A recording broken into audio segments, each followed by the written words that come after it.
दोस्तों, देश की जो निचली अदालतें, जो लोअर कोर्ट्स हैं, इनके फैसलों पर भले ही सवाल उठ रहे हों, लेकिन सुप्रीम कोर्ट ने, देश की सबसे बड़ी अदालत ने, आज फिर बीजेपी की डबल इंजन की सरकारों को तबीयत से ठोका है, तबीयत से ठोका है। अब ये जो जज साहब हैं, चीफ जस्टिस चंद्रचूड़ साहब, इनकी तस्वीर तो आप पहचान ही रहे होंगे, लेकिन इनके जो ब्रदर जज हैं, इनके जो साथी हैं, ये साहब जस्टिस BR गवई, इन्होंने भी आज बड़ी हिम्मत दिखाई साहब। और आप कह सकते हैं कि योगी जी के बुलडोजर पर गवई साहब ने, जस्टिस गवई ने कानून का बुलडोजर चला दिया। अब जस्टिस गवई ने आज कोई गोल मोल बातें नहीं की, उन्होंने सीधे सीधे कहा कि लोगों के घरों पर बुलडोजर चलाना, बुलडोजर से लोगों के घरों को गिरा देना, इट्स अगेंस्ट लॉ, ये गैर कानूनी है।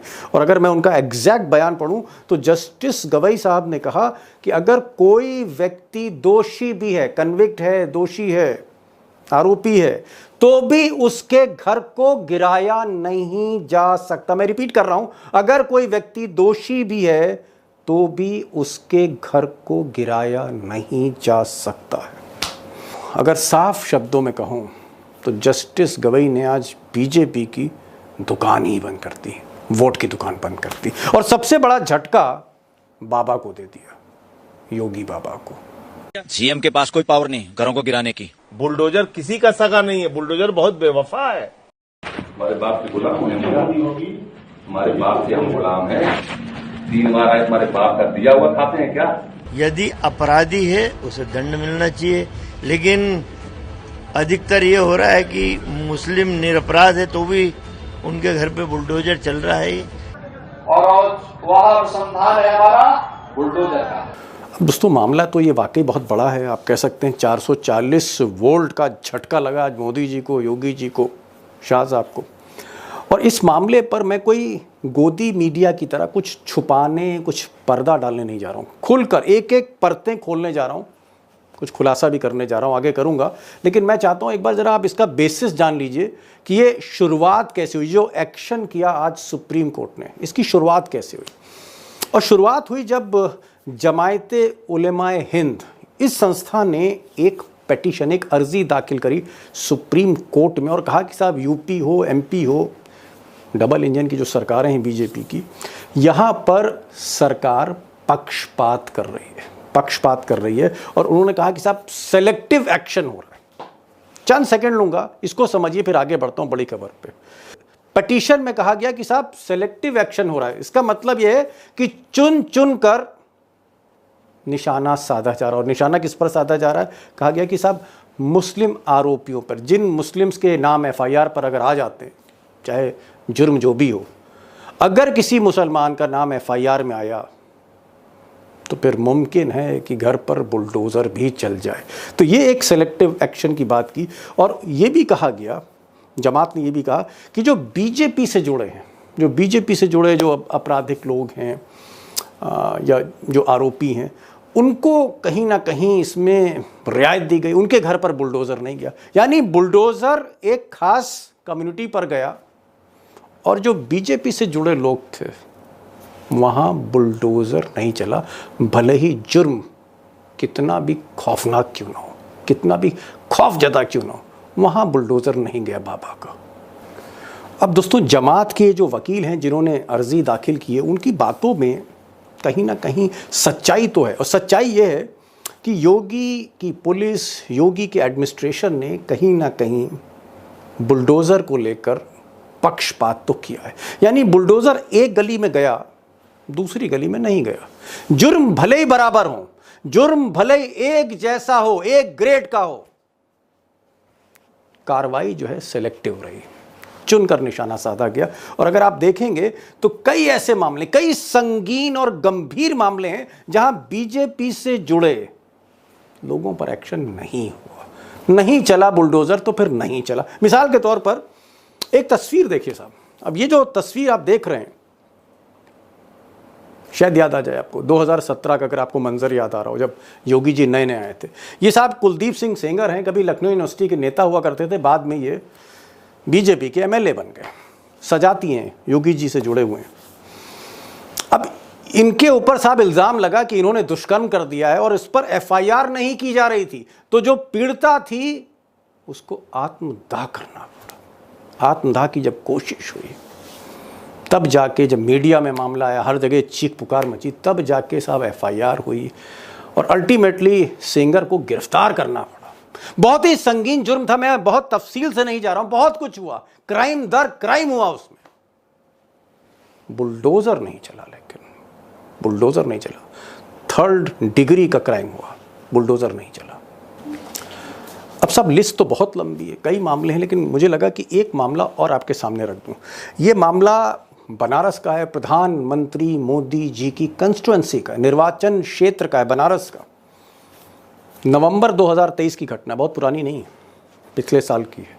चुनाव हो रहे थे जिस वक्त मध्य प्रदेश में, छत्तीसगढ़ में, उसी की बात की है।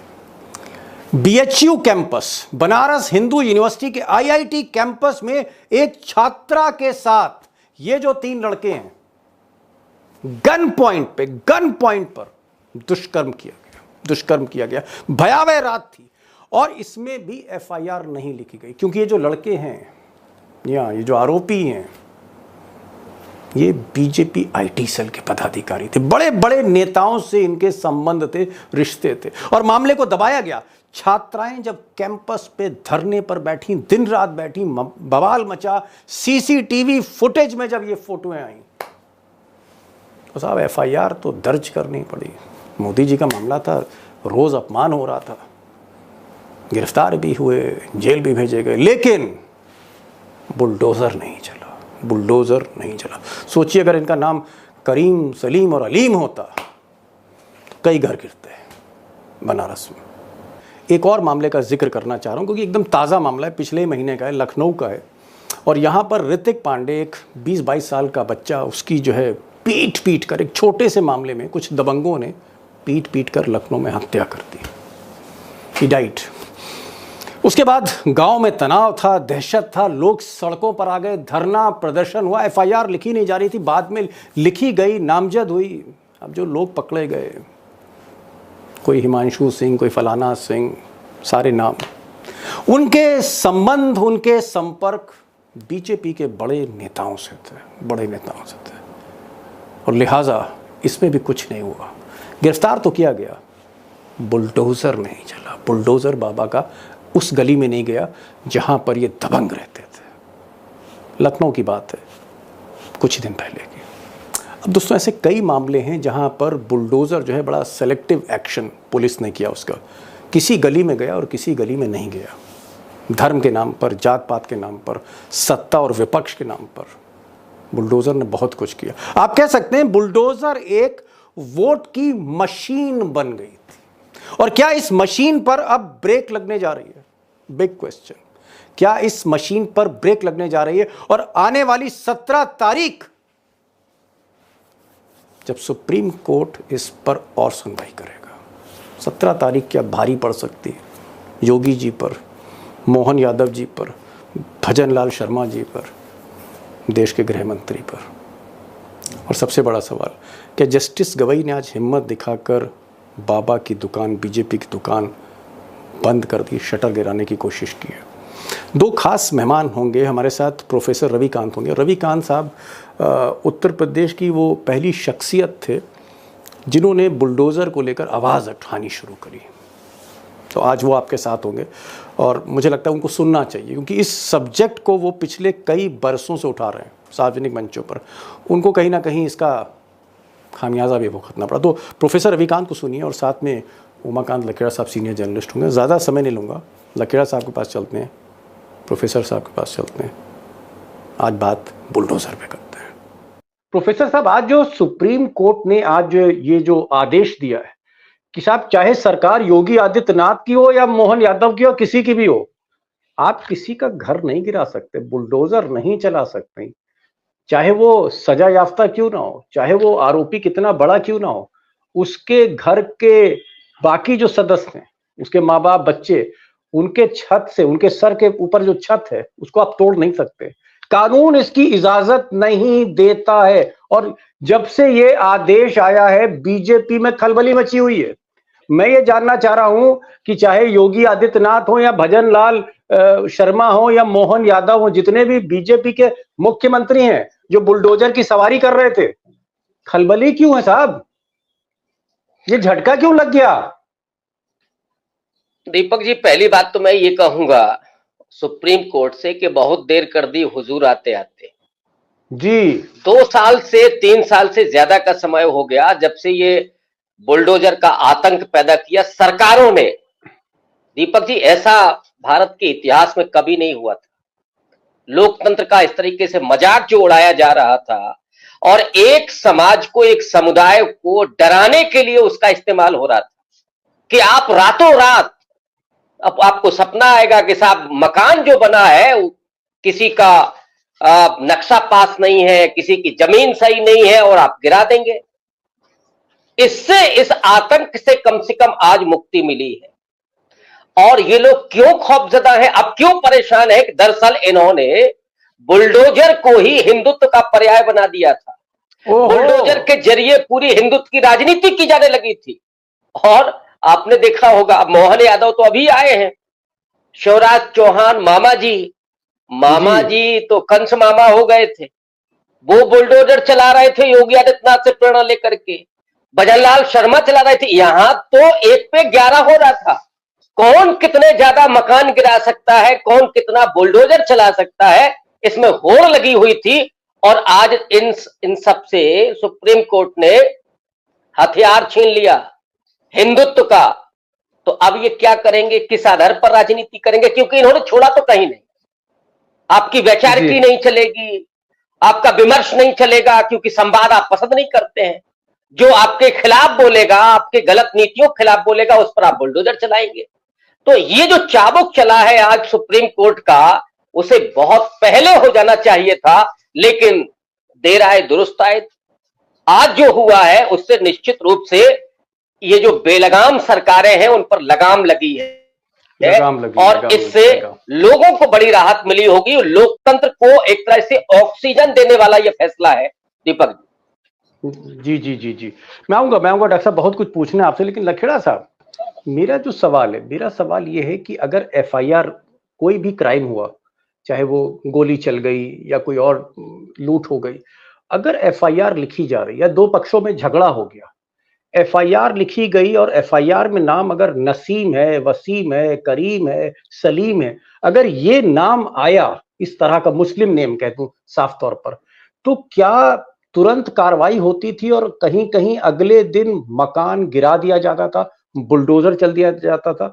ये एक संयोग है, ये एक प्रयोग है, या इंस्ट्रक्शन था कि नहीं अगर ऐसा होगा तो ये होगा? मैं आपसे पूछना चाह रहा हूं, क्या इसके पीछे, पर्दे के पीछे कोई गुपचुप एक तरह की रणनीति थी कि भाई मुसलमान अगर कोई एफआईआर में आ जाए, थोड़ा सा भी शातिर हो तो घर इसका गिरा दो, इस तरह की बातें थी?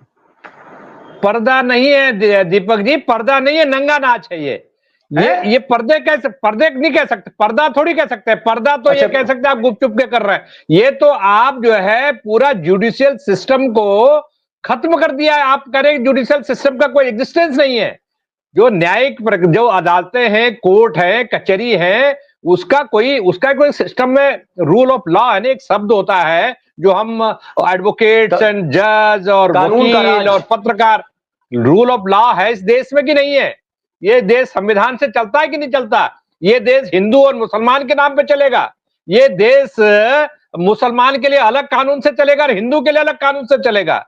ये जो 2022 जून 2022 से ये हालांकि इसका सिस्टम शुरू हो गया था 2019 से, लेकिन 2022 में कानपुर में मोहम्मद जावेद जो सोशल एक्टिविस्ट थे, बिजनेसमैन थे, उन्होंने नुपुर शर्मा को जब प्रोफेट मोहम्मद के खिलाफ टिप्पणी के मामले में वहां प्रदर्शन हुए, धरना हुआ, तो नुपुर शर्मा को गिरफ्तार नहीं किया, जिसकी वजह से दंगा फसाद हुआ।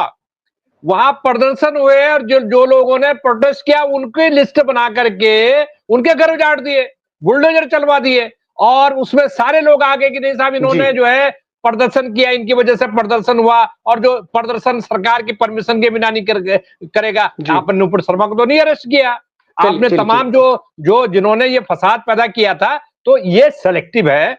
ये हिंदू मुसलमान के नाम पर इस देश में जो सांप्रदायिकता का चुनावी जहर इस देश को बांटने के लिए, धार्मिक ध्रुवीकरण के लिए, ये इलेक्शन कैंपेन का सैंपल के रूप में बुलडोजर बाबा, बुलडोजर पॉलिटिक्स, बुलडोजर चला देंगे और उनको ठीक कर दो, बुलडोजर चला दो, ये जो परिपाटी है इससे डेमोक्रेसी को खत्म करने का इन्होंने श्री गणेश कर दिया। जी मान लिया आपकी बात। आप ये कहना चाह रहे हैं कि कप्तान और जिला अधिकारी यानी एसएसपी और डिस्ट्रिक्ट मजिस्ट्रेट अगर यही जज हो जाएंगे और बिना किसी सोची समझी रणनीति के तहत कानून की किताब देखे बिना, खोले बिना अगर किसी का घर उजाड़ देंगे, अगर उसका नाम वसीम या करीम है, तो ये सिर्फ और सिर्फ चुनावी राजनीति को लेकर, माहौल गर्म करने को लेकर इसका इस्तेमाल बुलडोजर का हो रहा था। लेकिन यहाँ पर एक चीज और पूछना चाहूंगा प्रोफेसर साहब, आप तो उत्तर प्रदेश का चप्पा चप्पा आपने चुनाव पर कवर किया है।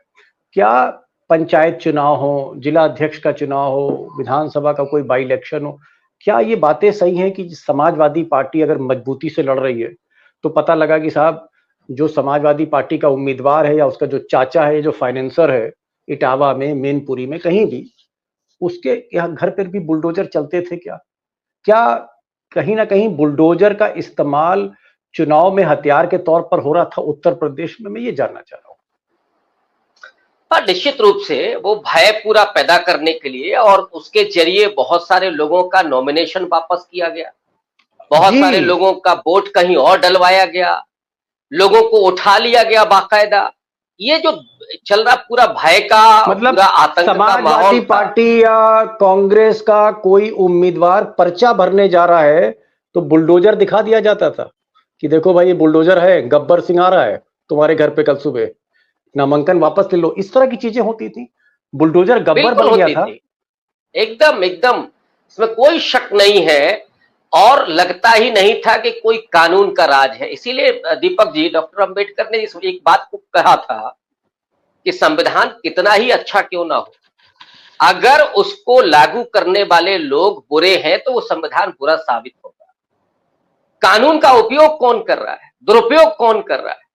तो आप केवल मुसलमान है, और मैं एक और उद्घाटन कर दूंगा आपके चैनल पे जी दीपक जी, जितना बुरा हाल इस समय थानों का है, वहां पर खुलेआम ये चलता है कि मुस्लिम अगर किसी भी मामले में कहीं भी दिखता है, दूर भी दिखता है, उसको उठा लो और इतना पैसा उससे लो। और ये बात मैं जब कह रहा हूं तो बहुत जिम्मेदारी से कह रहा हूं, एक नहीं कई थानेदारों ने ये मुझे बताया है कि ये पूरे तरीके से यही चल रहा है कि मुसलमान है तो इतना पैसा वसूल करो कि उसका घर बिक जाए।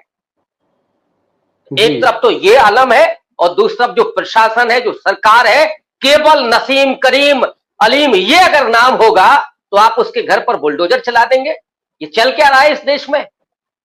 कोई कानून नहीं है, कोई न्याय नहीं है, कोई संविधान नहीं है, सब कुछ ताक पर रख करके आप केवल आतंक पैदा करना चाहते हैं। जब वो वोट डालने जाए तो आप लाठियां बरसाते हैं, जब वो चुनाव में पर्चा भरने जाए तो आपका बुलडोजर खड़ा हो जाता है।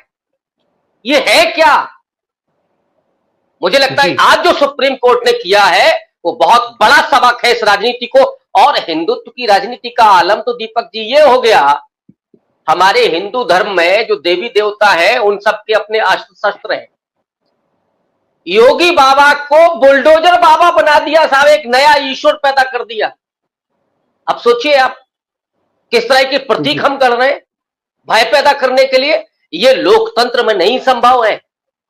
हर व्यक्ति का सम्मान है यहां, चाहे वो महात्मा हो, चाहे मजदूर हो, चाहे वो किसान हो, चाहे वो दलित हो, चाहे रिक्शा वाला ही क्यों ना हो, हर व्यक्ति की अपनी गरिमा है जी। लेकिन धर्म के आधार पर, जाति के आधार पर इस तरह की प्रताड़ना ये संविधान के खिलाफ है, कानून के खिलाफ है। और इसीलिए आज सुप्रीम कोर्ट का फैसला बहुत स्वागत योग्य है। स्वागत योग्य फैसला। खैर ये बात सही है, देर आए दुरुस्त है, लेकिन कम से कम हिम्मत दिखाई सुप्रीम कोर्ट ने। वरना जिस तरह से जुडिशरी कंप्रोमाइज थी, जिस तरह से मीडिया अभी भी कंप्रोमाइज्ड है, इस तरह की अगर पिटिशंस होती थी, अगर इस तरह से कोई गुहार भी लगाता था, चाहे इलाहाबाद हाई कोर्ट हो, चाहे सेशन कोर्ट हो, चाहे निचली अदालतें हो, कोई सुनवाई नहीं होती थी। लखेड़ा साहब, आपको क्या लगता है कि धीरे धीरे अब जुडिशरी का मूड भी बदल रहा है? क्योंकि ये बात सही है कि जुडिशरी आज से कुछ बरस पहले एकदम चुप थी, खामोश थी, और कभी कभी तो ऐसा लगता था कि इंसाफ मिलेगा नहीं। लेकिन क्या जुडिशरी भी समझ रही है कि भाई मोदी जी बैसाखी पर हैं, अब चली चला की बेला है? क्या ये मैसेज अब जा रहा है देश में? देखिए, मैं आपको बता दूं कि जुडिशरी की जो ट्रेनिंग है और संविधान के खिलाफ, संविधान के भीतर जुडिशरी को जो अधिकार है, ऑटोनॉमी है जो जुडिशरी को, तो मैं जो जुडिशरी को देखता हूं, हायर जुडिशरी को खास तौर पर, लोअर जुडिशरी तो चर्चाएं बंद कीजिए। लोअर जुडिशरी का तो इतना बुरा हाल है कि आप वहां कुछ भी करेंगे तो वो वहां चल ही नहीं सकता, खासतौर पर उत्तर प्रदेश में। मैं बाकी राज्यों की बात नहीं करता हूं, लेकिन हालत यह है कि जुडिशरी तमाशा देखती है। ये जो बुलडोजर पॉलिटिक्स है, मैं बहुत बड़ी शिद्दत के साथ, बड़ी जिम्मेदारी के साथ ये कह सकता हूं कि 2019 के बाद भारत में, उत्तर प्रदेश में ये बुलडोजर पॉलिटिक्स शुरू हुई और जुडिशरी ने, लोग गए अदालतों के पास, तो ये अदालतों के पास गए, साहब इनका घर इलीगल बना हुआ था, जुडिशरी ने कोई एक्शन नहीं। सैकड़ों घर, आप, मेरे पास आंकड़े नहीं है तो मैं नाम गिना दूं, कुछ तो मेरे पास नाम है, सैकड़ों घर टूटे हैं। दिल्ली के में दंगा हुआ, जहांगीरपुरी में सांप्रदायिक दंगा हुआ 2022 में, और जुडिशरी ने जो आज का फैसला है, मैं ये उम्मीद करूंगा, ये अपील करूंगा कि एक इंटरिम ऑर्डर पास करे जुडिशरी, और जितने घर गिराए गए, चाहे वो छतरपुर में गिराए, चाहे वो कानपुर में गिराए हो, चाहे मेरठ में गिराए हो, चाहे वो दिल्ली में जहांगीरपुरी गिराए हो, कहीं भी गिराए हो, जस्टिस गवाई ने सबको उनके घर वहीं पे बनवाइए, जो घर थे वहां बनाइए उनको, जो जान माल का नुकसान हुआ। जी। जस्टिस गवाई ने 17 तारीख को पेशी है, 17 तारीख को फिर से तारीख लगी है, और जस्टिस गवाई ने कहा है कि वो गाइडलाइंस बनाएंगे और जो मुआवजा है, कंपनसेशन दिया जा रहा है, इसको भी ध्यान में रखा जाएगा। सरकार का जवाब आने दीजिए। एक चीज, आखिरी अंतिम सवाल आपसे कर रहा हूं प्रोफेसर साहब, आपको लगता है कि आरएसएस हो या बीजेपी हो, अमित शाह हो या मोदी हो, भले ही अमित शाह का झगड़ा योगी से हो या मोदी जी की बनती नहीं हो, लेकिन जहां तक बुलडोजर पॉलिसी है, मोदी और अमित शाह ने भी पूरी छूट दी योगी जी को कि गिराओ भाई गिराओ, अगर वोट आ रहा है तो। ये बात सही है, और इस मामले में तो वो एक है। जितनी ज्यादा नफरत और हिंसा मुसलमानों के खिलाफ होगी, उतना ही बीजेपी का कमल ज्यादा खिलेगा, ये उनकी मानसिकता में। तो मुसलमानों को दोयम दर्जे का नागरिक बना दो, हाशिए पर धकेल दो, और उनके खिलाफ नफरत दिखा करके आप हिंदुओं को एकजुट करिए। ये साहब विभाजन का तरीका है। विभाजन तो अमेरिका में भी होता है दीपक जी। बराक ओबामा ने जो किया था वो डेवलपमेंट के आधार पर विभाजन किया कि हम ये करके दिखाएंगे, लेकिन आप किस आधार पर कर रहे हैं? धर्म के आधार पर। तो अब्दुल्ला का मकान गिरा और खुशी किसको हुई? फलाने सिंह को, फलाने इनको, फलाने उनको। ये जो मानसिकता लोगों के भीतर भरी जा रही थी ठूस ठूस करके, उस पर कम से कम इससे लगाम लगेगी। और इस मामले में चाहे गुजरात लॉबी हो या गोरखपुर लॉबी या भजनलाल शर्मा हो या डॉक्टर मोहन यादव हो, ये एक ही फैक्ट्री से निकल करके आ रहे हैं, नागपुर से। एक ही प्रोडक्ट है, एक ही समझ है, एक ही सोच है। तो वहां तो गुंजाइश ही नहीं है। इसलिए आप ये मत सोचिए कि नहीं साहब अमित शाह को बुरा लग रहा होगा या मोदी जी को लग रहा होगा।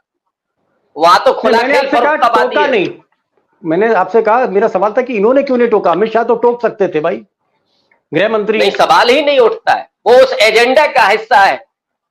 वो वहां तो सवाल ही नहीं। मैंने कहा कि एक ही प्रोडक्ट, फैक्ट्री का प्रोडक्ट है, वो एक ही फैक्ट्री का प्रोडक्ट है। लखेड़ा साहब ने एक बड़ी बात कही। उन्होंने अपने अंतिम सवाल के जवाब में कहा कि वो चाहते हैं, उनकी डिमांड है कि सुप्रीम कोर्ट 17 तारीख को जब इसको फिर से सुनवाई करे, कंपनसेशन दे, मुआवजा दे। जिनके घर गिरे हैं, जिनके ऊपर जो मामले चल रहे थे, उनमें उनको क्लीन चिट मिल गई, सबसे पहले उन घरों को फिर से तामीर किया जाए। ये मिस्टर लखेड़ा का एक सुझाव है। और जहां तक डॉक्टर साहब की बात है, डॉक्टर साहब कह रहे हैं कि भाई अमित शाह जो गृह मंत्री थे, उनको हस्तक्षेप करना चाहिए था। भले ही आपस में लड़ाई हो, कुर्सी को लेकर भले ही अमित शाह में या मोदी जी में या फिर योगी आदित्यनाथ में जो खींचतान चल रही है, आप देख रहे हैं Gorakhpur lobby versus Gujarat lobby. Doctor साहब का ये कहना है कि जब एजेंडे की बात आती है, राजनीति की बात आती है, तो सब ये लोग एक हो जाते हैं, क्योंकि एक ही फैक्ट्री और एक ही सोच से निकले। बहरहाल आज मैं स्वागत करूंगा दोस्तों, सुप्रीम कोर्ट ने एक बहुत बोल्ड डिसीजन लिया है और मैं सल्यूट करूंगा जस्टिस गवई को कि इन्होंने हिम्मत दिखाई, क्योंकि इस दौर में जहां पर फैसले इस तरह के आदेश, इस तरह के जजमेंट, इस तरह के ऑर्डर्स वो टाइपराइटर से टाइप नहीं हो रहे थे हाई कोर्ट में, सुप्रीम कोर्ट में, कम से कम एक दौर की शुरुआत हुई है जहां लगता है कि हाँ एक इंसाफ है वो मिल सकता है, इंसाफ मिल सकता है। ये एक बड़ी शुरुआत है और इसीलिए डॉक्टर साहब ने भी इसका स्वागत किया, लखेड़ा साहब ने भी स्वागत किया, हालांकि देर हुई है सुप्रीम कोर्ट को फैसला देते देते। लखेड़ा साहब बहुत बहुत शुक्रिया इस प्रोग्राम में आने का। और प्रोफेसर साहब जब से आप आ रहे हैं, आज तो हरी शर्ट पहन के हैं, सब कुछ हरा भरा ही दिख रहा है हम लोगों को, और कल बहुत से कमेंट आए और लोग आपको सुनना चाहते हैं, तो आते रहिए हमारे इस प्रोग्राम में। Thank you so much Lakhera साहब, thank you so much professor साहब, thank you so much for